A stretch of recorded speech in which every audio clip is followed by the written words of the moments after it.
देश में लक्ष्य 2024 की ओर सभी की तैयारियां हैं, तो क्या माहौल है उत्तर प्रदेश की राजधानी लखनऊ में, तो हम जानना चाहते हैं। ये विधायक निवास है दारुल सफा, जो कि ये राजनीतिक अड्डा है। यहाँ तमाम समाजसेवी भी आते हैं। हमारे बीच में तमाम समाजसेवी भी हैं, राजनीतिक लोग भी हैं, तो हम बात करना चाहेंगे यहाँ पर जो माहौल चल रहा है उत्तर प्रदेश में, किस तरह का माहौल चल रहा है लक्ष्य 2024 को लेकर, कौन बनेगा प्रधानमंत्री। देखिए साहब, 2024 यहाँ दो सवाल आपका हो गया।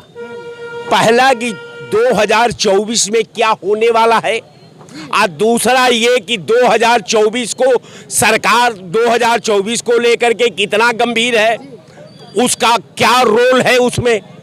तो दो सवाल है। पहला सवाल का मैं जवाब दे दूं कि 9 साल का डेवलपमेंट प्रक्रिया का भारतीय जनता पार्टी द्वारा कराया हुआ कार्य योजना नगण्य है।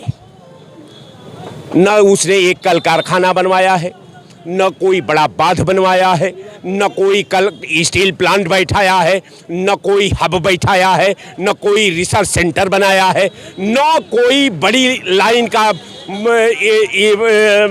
रोड बनवाया है। घोषणा पत्र में जो बातें उल्लेखित की गई थी, क्या वो पूरा हो पाया? सबसे बड़ी बात है कि घोषणा पत्र अगर जो किसी इशूज को अगर अनपढ़ आदमी योजना बनाएगा, अनपढ़ आदमी किसी इमारत का निर्माण करेगा बगैर ज्ञान का, बगैर विज्ञान की आधुनिक तकनीक का, तो न तो इमारत का भविष्य सुरक्षित रहेगा और न जो बनवाने वाले लोग हैं उनका भविष्य सुरक्षित रहेगा।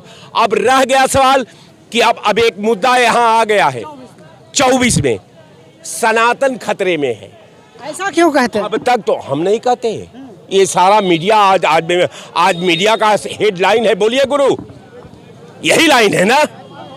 अब हमको ये लगा कि 3 इशू, पहला सनातन, दूसरा हिंदुस्तान और तीसरा मोदी जी के देश के भविष्य के निर्माण का पैरा का मूल्यांकन। मोदी जी का ये देश कैसे कह सकते? ये मोदी का देश है, चूंकि मोदी कोई व्यक्ति नहीं है, मोदी समाज का एक सोच है, मोदी एक देश का प्रारूप है, मोदी एक देश का निर्माण करने का शपथ ले चुका है। तो मोदी कोई व्यक्ति नहीं है, मोदी प्रधानमंत्री है, मोदी हमारा मुस्तकबिल है, मोदी हमारा भविष्य है, हमारा नहीं पूरा देश का मोदी भविष्य है। क्या कहना चाहते हैं इनकी बातों को लेकर, कितना सहमत है? मोदी जी भविष्य है, ये हमारे देश की जो युवा पीढ़ी है वो हमारे देश के भविष्य। 2014 में हम लोगों से गलती हो गई थी, 114 करोड़ जनता से हम लोग नहीं समझ पाए थे कि ये अनपढ़ और अशिक्षित प्रधानमंत्री है। आपने उनकी डिग्री देखी क्या? डिग्री तो देखा यार, जो 1989 वाले जो कंप्यूटर से टाइप करा करके वो दिए हैं, ये तो दुनिया देखी ना कि फर्जी डिग्री है। बाबा वो केजरीवाल ने जो कहा कि कक्षा 4 फेल हैं, ये सत्यता सामने है कि आप महंगाई, बेरोजगारी, गरीबी, इस पर आप बात नहीं करोगे। शिक्षा पे आप बात करोगे कि सनातन धर्म खत्म कर दूं, हिंदू राष्ट्र घोषित कर दूं, तो ये तो बहुत असंभव का चीज है। हिंदू और सनातन कहाँ से अलग हो गया है? तो सनातन से ही हिंदू नहीं, हमारा इंडिया का आदमी हमेशा सनातन धर्म माना है और मानता रहेगा भविष्य में। ये मोदी जी का एक चाल है कि मैंने 9 साल में देश को बर्बाद कर दिया, लूट लिया। ये जनता का जो है वो भ्रमित कर दो जनता को, कि जनता सोच न पाए कि ये कितना लूट करके ले गए। क्या कहें? हमारे समझ में नहीं आ रहा है कि इनको कहाँ दिखाई दे रहा है कि लोकतंत्र खतरे में है। जब मुरली मनोहर जोशी की बेटी और बीजेपी के बड़े नेताओं की बेटियां, रुक जाइए, हमको जितना याद है उतना नहीं याद होगा, बताइए। हाँ, स्थिति बड़ी डामाडोल है। इनका जाए तो ठीक है, और दूसरे का जाए तो कहेंगे सनातन। अरे अभी कुछ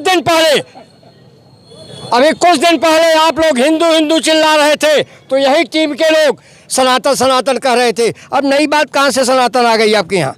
सनातन कहते किसे हैं? अब मैं वही चर्चा कर रहा हूँ। अभी इसी पर मैंने एक दिन बात हुई थी हमारी, तो हमको किसी ने कहा कि पाकिस्तानी है। इन्होंने कहा राय साहब ने कि जब पाकिस्तानी है तो तुमको कह रहे हिंदुस्तान में क्यों आ गए इनसे बात करने के लिए? कहा ये पाकिस्तान से आ गए हिंदुस्तान। ये तो केवल बरगलाने का काम है नरेंद्र मोदी जी का और हमारे प्रदेश के मुख्यमंत्री का। लेकिन बात यहाँ ये है कि देश हमारा विकास करे और अगला प्रधानमंत्री कौन बनेगा, देश का भविष्य खतरे में लोगों का कहना है कि है। सनातन और हिंदू से क्या मतलब है? कौन कह रहा है? यही लोग कह रहे हैं, दूसरा नहीं। देश नहीं चिल्ला रहा है, देश नहीं कह रहा है, जनता नहीं कह रही है, जनता यहाँ सुन भी रही है। जाति धर्म से लेकर क्या मतलब है? विकास की बात की जाए, आप लोगों के विकास की बात। हाँ, विकास पर बात करें तो क्या इन्होंने किया बताएंगे कोई? अभी 2 दिन पहले इन्होंने कहा है कि 2 महीने के अंदर गड्ढा मुक्त हो जाना चाहिए। कहाँ का गड्ढा मुक्त करेंगे? क्या मुक्त करेंगे? क्या मानते हैं? ये बताइए, गड्ढा मुक्त प्रदेश भी नहीं हुआ और अब अगला प्रधानमंत्री भी बनने के लिए लक्ष्य 2024 की ओर इशारा है, सभी का तैयारियां भी चल रही है, क्या कहेंगे? देखिए, मामला ये है कि कोई भी सरकार आती है तो कुछ समय जनता देखने का प्रयास करती है कि ये क्या करेंगे। 9 साल तो 9 साल बीत गया। 9 साल में जनता ने देखा कि जातिगत धर्मगत यही सब बातें चलती रहीं और कोई विकास का कार्य कोई बहुत अच्छे स्तर पे हुआ भी नहीं। और दूसरी बात पहले सुनिए, दूसरी बात यह है कि अब और दूसरी बात यह है, युवा चिल्लाते रहे और मोदी जी अभी भी 2036 तक प्रधानमंत्री बनना ही चाहते हैं। और ऐसा ये किसी के चाहने ना चाहने से तो प्रधानमंत्री बनेगा नहीं। जनता आप लोग क्या है कि उम्र समय संन्यास निर्धारित किया है हर व्यक्ति के जीवन में, और ऐसे में ये इतनी उम्र में होने के बावजूद उम्र समय संन्यास पर ना तो ध्यान दे रहे हैं और हठ जित पतन करके आगे बढ़ते चले जा रहे हैं। और यही कारण है कि बीजेपी इन्हीं के कारण जीती थी और इन्हीं के कारण हारेगी अगर इनका नेतृत्व परिवर्तन कर किसी युवा व्यक्तित्व को नहीं देश का प्रधानमंत्री चुनाव से पहले बना। आप जैसे लोग भी नागरिक ऐसे गट्स होने चाहिए, जनता की सेवा करिए, प्रधानमंत्री बन सकते हैं। जनता की सेवा से कोई प्रधानमंत्री नहीं बनता है। प्रधानमंत्री एक समूह बनाता है, वह समूह जनता से जुड़ता है और अपने कार्यों को दिखाता है, तब प्रधानमंत्री उसी में से एक व्यक्ति बन पाता है। लेकिन बनने का मतलब यह है कि अपने उम्र समय संन्यास को न देखते हुए हट जित पतन की राह पर चलकर आप पूरे पार्टी को खत्म कर देना, पूरे समाज को खत्म कर देना, पूरे नेतृत्व को खत्म कर देना, यह उचित नहीं है। अब आरएसएस को यही चाहिए, मोदी जी का नेतृत्व परिवर्तन करें और तत्काल किसी युवा व्यक्ति को लाकर देश में चुनाव लड़ें, जिससे जनता की भावनाएं उस युवा व्यक्ति से लगे, ना कि इनके 10 साल के पुराने रिकॉर्ड को देखते हुए, जो इनका रिकॉर्ड अब जादू चलने वाला है नहीं, खत्म हो चुका है। आप क्या कहना चाहेंगे? लक्ष्य 2024 में कौन बनेगा प्रधानमंत्री? क्या माहौल है? आप लोगों का विकास हुआ है कि नहीं हुआ है? किन स्थितियों में माहौल बना रहे हैं आप लोग प्रधानमंत्री के?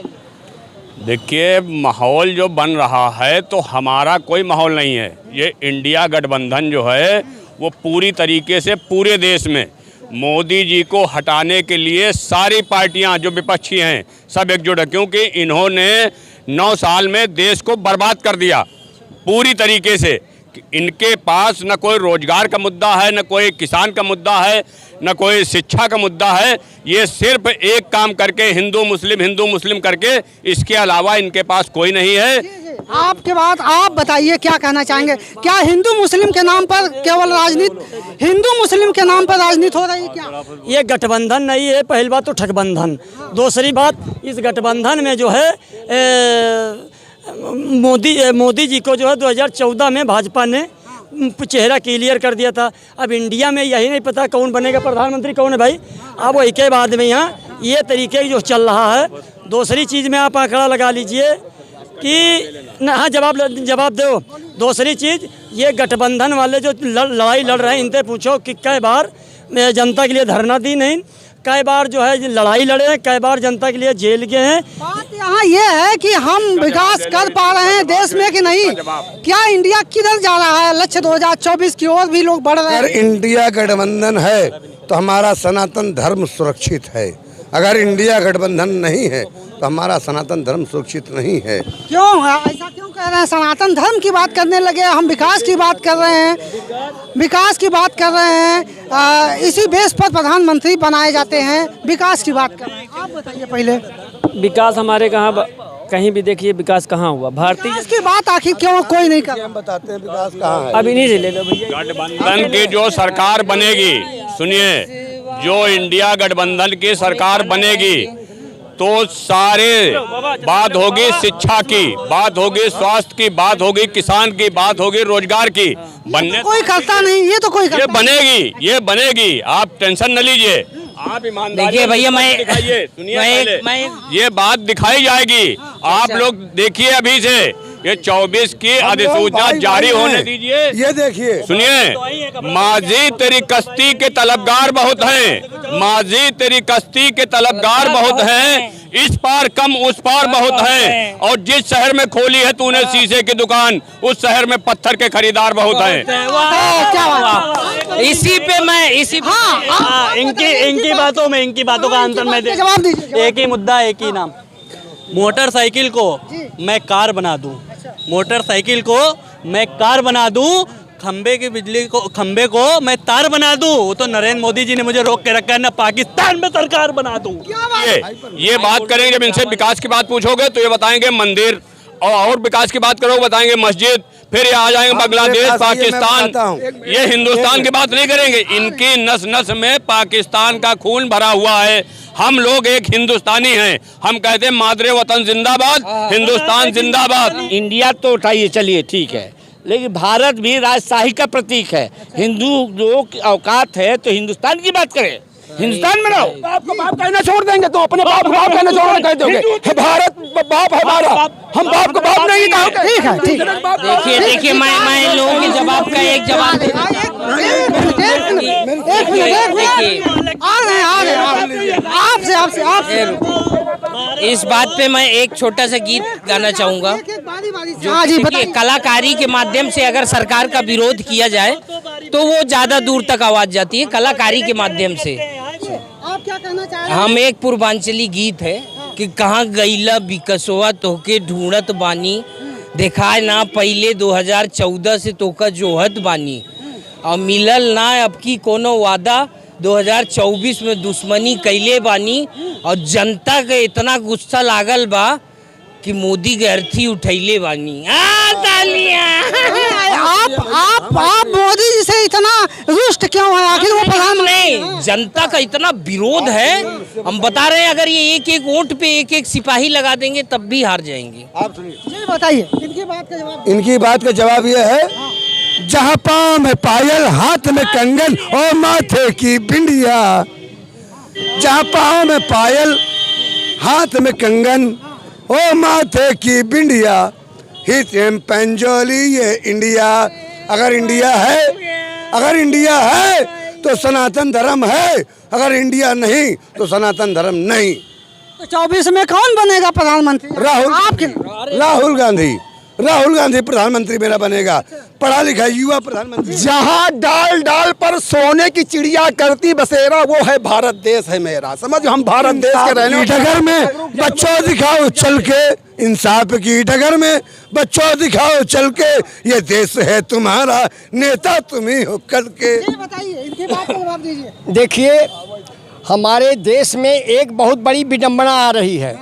कुछ लोगों की, कोई तर्क दे रहा है, कोई कुतर्क दे रहा है, कोई कुछ कह रहा है, कोई कुछ कह रहा है। तो मैं तो साफ कहता हूँ, कबीर बाणी लोग क्यों नहीं याद करते? कबीर दास को कोई नहीं सुनने वाला है। जिस देश में कबीर जैसा व्यक्ति हमारे देश को उजागर करने की कोशिश किया, आज उसी कबीर को लोग नहीं पूछ रहे हैं। आज हिंदी दिवस कहा जा रहा है, क्या है? हिंदी दिवस। हिंदी दिवस पर आप लोग चर्चा नहीं कर रहे हैं। बालक पढ़ेगा कहाँ? कॉन्वेंट में, अंग्रेजी में।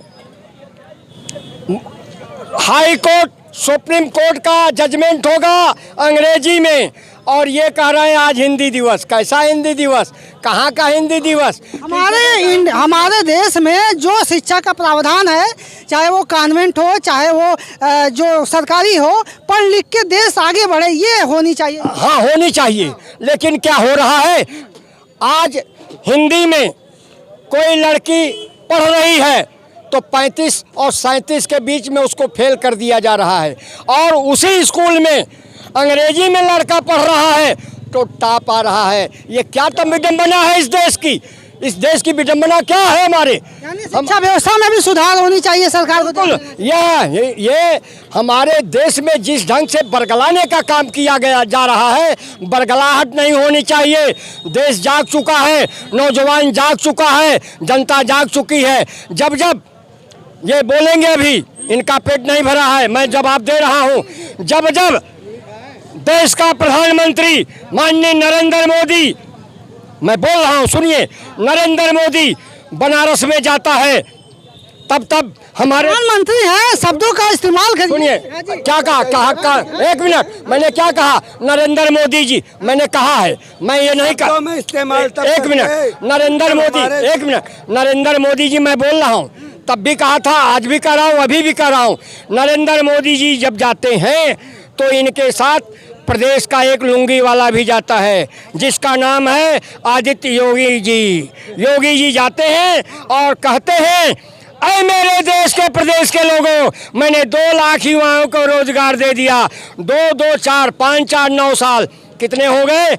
9 दूनी 18 लाख, 18 लाख। और दूसरी तरफ ये 18 लाख की बात कर रहे हैं। कहाँ का लड़का 18 लाख की सर्विस पाया, कोई बताएगा हमको? अब आप बस चलते चलते आप लोगों से चलते एक बात बोलूंगा, एक बात सुनो। आखिरी बोल रहा हूँ। बनारस को इन्होंने टोक्यो का नाम दिया था। क्या बनारस टोक्यो बन गया? यदि बनारस टोक्यो बन गया तो बनारस टोक्यो नहीं बना, बनारस सोक्यो बन के फोट्यो बन गया। अच्छा, आप बताइए। हम बस इतना जानते हैं कि हम भारत माँ के बेटे हैं, हम जंग न होने देंगे। हम आज अपनी मातृभूमि पे किसी दुश्मन को रहने ना देंगे। हम भारत माँ के बेटे हैं, हम जंग न होने देंगे। जी। आज मैं अपनी सीमाओं पे माताओं और बहनों को रोने नहीं देंगे। 9 साल में जो भ्रष्टाचार देखा है मोदी का, इसलिए 2024 में मोदी जैसी जड़ को उखाड़ के फेंक देने का काम करेंगे। ये 24 में आपके नजरिए से कौन प्रधानमंत्री? 24 में सबसे पहले हम आपके चैनल के माध्यम से हिंदी दिवस की हम देशवासियों को शुभकामनाएं देना चाहता हूं, और ये कहना चाहता हूं कि हमारे देश से जल्द से जल्द चाहे हाई कोर्ट और सुप्रीम कोर्ट में हिंदी से ही जजमेंट होना चाहिए। और रही बात नरेंद्र मोदी के, उनको 2047 तक कोई हटाने वाला, भाजपा को नहीं हटाने वाला है, और वो पूर्ण बहुमत से 400 से नरेंद्र मोदी समझ, और वो मई 2024 में सबको मालूम हो जाएगा। और इन लोगों का हम दलाल ये भाजपा, हम दलाल हैं, ये ठेकेदार है भाजपा के। देखिए, ये तो जनता का व्यूज था। एक मिनट, ये तो जनता का व्यूज था। हमने राजधानी लखनऊ में जनता के व्यूज को जाना। लक्ष्य 2024 में कौन बनेगा प्रधानमंत्री, क्या माहौल है, ये मैंने जाना। तो लोगों का कहीं गुस्सा फूटा, तो कहीं लोगों ने भाजपा का समर्थन किया, तो कहीं इंडिया गठबंधन को समर्थन किया। अब देखने वाली बात यह है कि 2024 में कौन बनेगा प्रधानमंत्री। आई कनेक्ट न्यूज़ के लिए लखनऊ से मैं सुभाष निषाद।